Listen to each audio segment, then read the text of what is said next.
Әке-шеше апатамыздың аяғым мен саусағым қақсап бастады. Бүгін күн бұзылатын сияқты дегенін жиі естідік.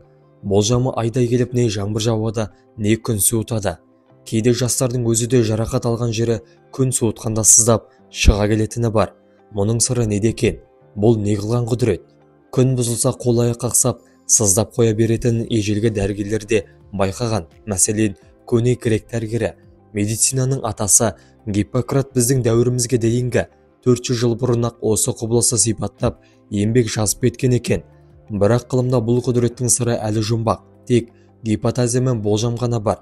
Зерттеушілердің бір тобы күн суытқанда атмосфералық қысым төмендейтінін, ал қысым төмендеген кезде буынды қоршап жатқан сары судың сығылатынын айтады.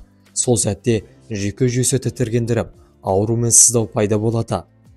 Ауа қысымы төмендеген кезде адамның дене қысымы да төмендейді. Содан буын мен сіңірдегі көмірқышқыл газы сығылып, сүйекті шырмап жатқан жүйке жүйесіне әсер береді. Аяқтың әсіресе жарақат алған тұстың қақсап кеткені содан. Ал зерттеушілердің тағы бір тобы ауа температурасы түскен кезде бұлшығы ширайды. Сол ширау сүйекті қысып, жарақат алған тұсы қатты ауырсынуы мүмкін деген ой айтады. Қалай десек те, бұл екі тұжырымда тек гипотеза. Әлі зерттеу мен тәжірибе жүзінде дәлелденбеді. Бірақ күн суытып аяқ-қол қақсағанда ауру басушы дәрінің көмектеспейтіні дәлелденген.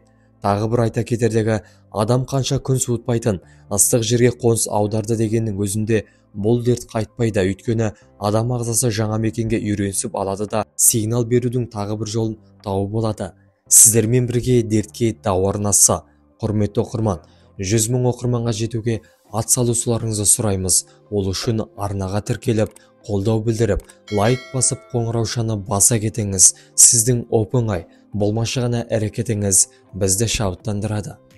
Білектің, табанның және жіліншектің шаншып ауырып, жансыздануы сізде кездесетін болар. Әсіресе қолыңызға басыңызды қойып ұйықтағанда, компьютерде ұзақ отырып тышқанмен жұмыс істегенде немесе аяқты айқастырып отырғанда аяқ-қолыңыз ұйып, біраз уақытқа дейін әрекетке бара алмай қаласыз. Бұл жайсыздық 1-2 минутқа созылса, алаңдаудың қажеті жоқ. Ал егер ұзаққа созылатын болса, айтарлықтай қауіптің төнгенін білдіреді.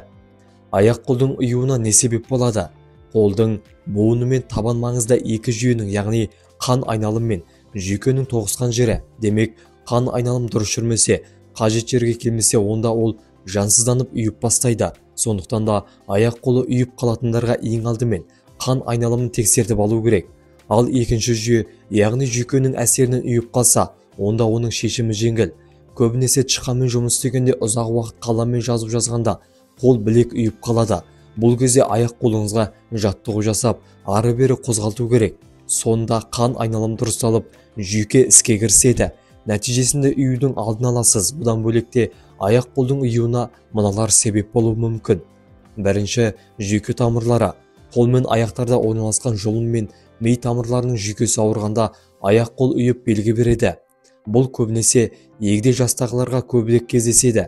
Демек, аяқ-қол ұйыған кезде жедел түрде жүйке тамырларының жұмысын тексерту керек. Екінші топтағы диабет ауруы. Аяқ-қолдың жиі ұюы қант диабетінің екінші түрінен белгі береді. Бұл кезде қолдың буынына қарағанда аяқ көбірек ұйып, мазаңызды алады. Үшінші, дәрумен жеткіліксіздігі. В1, В6, В12 және дәрумендері жүйке саулығына жауап береді. Демек, аталған дәруменнің тапшылығы да аяқ-қолдың ұюына себеп болады. Төртінші, спирттік ішімдік. Алкогольді қабылдау кезінде ағза дәрумен тапшылығына ұшырайды. Тамақ режимі бұзылады, салдарынан жүйке жұмысын баяулатып, қан айналым нашарлайды. Соңынан аяқ-қол жансызданып ұйып қалады. Бесінші, инфекция жұқтырғанда. Қауіпті инфекция жұқтырғанда да аяқ-қол жансызданып ұйып қалады. Нақтырақ айтқанда, лайм, спид, итив, иммун тапшылығы вирусы, жезжек, шоқ дертіне шалдыққандарда жиі кездеседі. Видео пайдалы болса, достарыңызбен және жақындарыңызбен бөлісе кетіңіз. Сіздермен бірге дертке дауа арнасы. Ауырмаңыздар, денлеріңіз сау болсын.